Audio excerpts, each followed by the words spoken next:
শুধু বায়ু দূষণের পরিমাণ ও ক্ষতি নির্ধারণের প্রকল্প হাতে নিলেই চলবে না, একে অর্থবহ করতে দূষণ কমানোর স্পষ্ট অগ্রগতিও থাকতে হবে।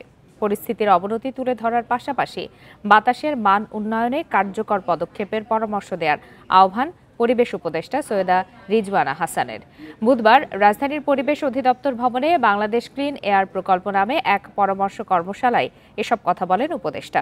জানান, ফেব্রুয়ারিতে পরিবেশ অধিদপ্তর একটি হটলাইন চালু করবে।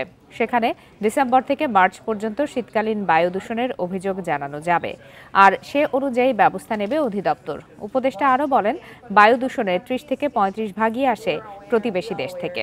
২৮% পাওয়ার প্ল্যান্ট থেকে জ্বালানি তেলের মানোন্নয়ন এবং রিফাইনারির সক্ষমতা বৃদ্ধি না করে দূষণ কমানো সম্ভব নয়।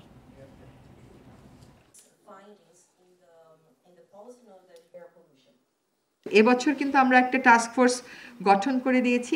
নানাবিধ কারণে, আর্থিক বলেন, প্রশাসনিক বলেন, সেই টাস্ক ফোর্স যেভাবে কাজ করার কথা সেভাবে করতে পারিনি, কিন্তু এই টাস্ক ফোর্স আমরা ৩১শে মার্চ পর্যন্ত করে দিয়েছিলাম। এটার আমরা আরও মেয়াদ বাড়িয়ে দেব। আগামী বছর যেন ধূলি প্রকোপ থেকে আমরা নগরবাসীকে বাঁচাতে পারি।